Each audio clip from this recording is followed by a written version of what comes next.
So, masarap mag-compute ng mga bayarin pagka ganitong maayos yung table, plus yun, dito tayo nagre-reflect pag umaga.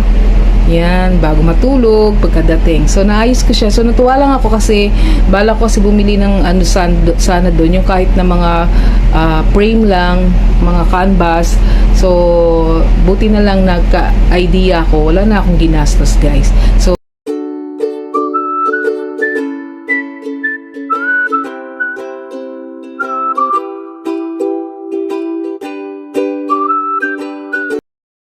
hi guys! Welcome po ulit sa aking channel. Slim Malakay po. Simple pa happiness, simpleng buhay, buhay na walang arte, less stress. Join me guys sa aking simpleng vlog for today sa magandang buhay po sa ating lahat.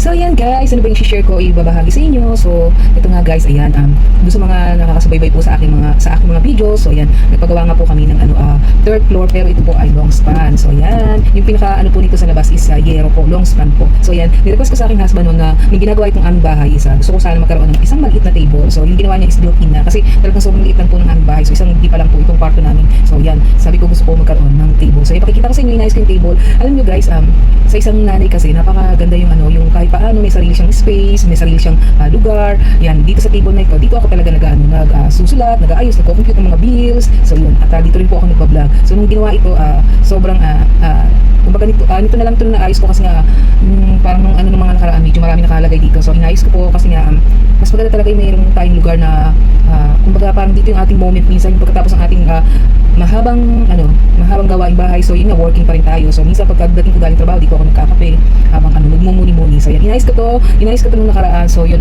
wala akong naging gastos kasi bala ko bumili sana ng ganyan, bumili ng ganon. So hindi siya perfect guys. So hindi siya perfect. So ito, pakikita ko sa inyo guys yung ilaw guys para ma-appreciate nyo yung kasi nilagyan ko siya ng ilaw. Ginagamit ko itong old na Christmas light. Ginagamit ko ito pang vlog pag nagla-live ako. So yun, ayan, so pakita natin guys yung aking maliit na table. So built-in yan. Doon sa kabila guys, kwarto ng anak ko yun. So doon meron din silang ganitong space na kapraso.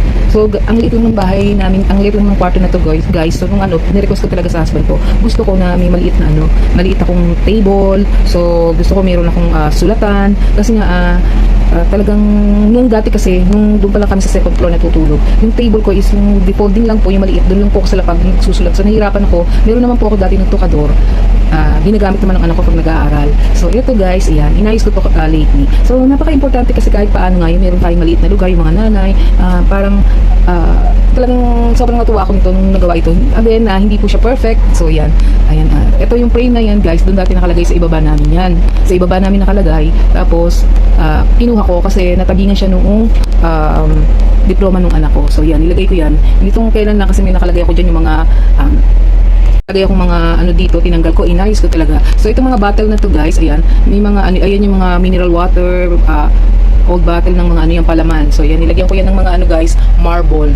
So yun, para yan, mga plants natin, pagka medyo malago na yung aking halaman na yan, ginugupit ko guys, tapos nilalagay ko dito sa ayan, sa mga old bottle ng mineral water, soft drinks. So ayan, di ba?